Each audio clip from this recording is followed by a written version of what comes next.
So mga ka-inspirasyon, isang mabilisang unbox lang po ito. So umorder po tayo ng seat cover po dun sa ating motor dahil nga po butas na ito at madalas itong pinapasok ng tubig kapag umuulan. So nakakita po tayo sa TikTok shop ng isang seat protection at ganun din naman para hindi na alam niyo naman yung mga pusa mahilig umakit sa mga motor binubutas. So isa na rin tong protection po natin sa mga pusa. So, kung ano po ito, let's go!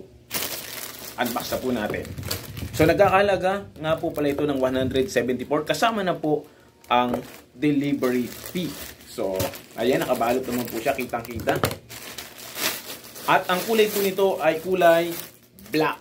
So, ano ang itsura ba nito? Sa kabuuan, seat cover, tol, madulas nga.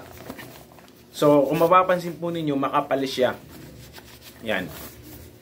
So, hindi siya talaga tatabla ng tubig kasi mayroon din siyang protection sa ilalim. Ayan o. Parang goma. Pero dito pa lang sa tela, parang parang gabi na yung, kumbaga parang gabi. Pag binuhusan mo yung gabi, yung dahon ng gabi ng tubig, dumadaplis-daplis lang. So, ganun siya mga tol. Kaganda. Kaya naman, pang hinihintay po natin? Ilalagay na po natin. At ang ganda na nakalagay, daily grind. Shout out mga tol. So, black.